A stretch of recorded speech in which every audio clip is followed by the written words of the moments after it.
ya garin wallahi kafan da yake duk gari in ya waye sai na hau dutsen zuma road nan to 80 nake samun kwanciyar hankali. Dutsen zuma road wannan kullum sai na haushi nake samun kwanciyar hankali.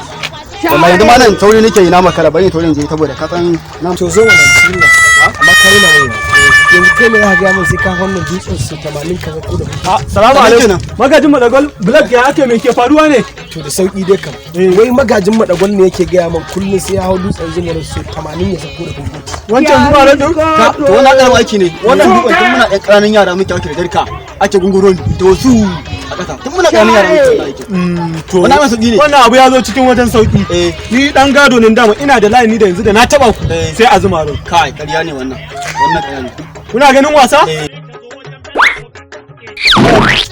magajin madagal a shi mun zo ƙarshen tuka to ka hau mana ba ka ce mana za ka hau ba an zo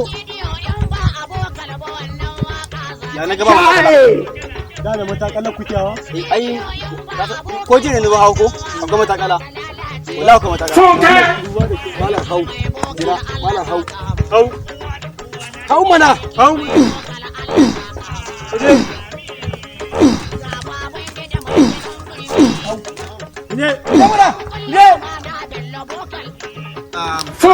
ni fanya nake zuwa hawan dutsen nan ko akwai matakala da nan duk matakala ce ni ita nake takawa kaman gai a wannan lokacin da ba ta yanzu duk ba wannan ba hau mu je wallahi na ba matakala ina zuwa zaka hau din ne ko ba zaka hau ba hau wallahi ba matakala hau mu je wallahi ba matakala hau mu je ba matakala wallahi ba matakala wallahi ba matakala zaka hau ko ba zaka hau ba ba matakala magaji fitsari wai kace yi wallahi ada makashi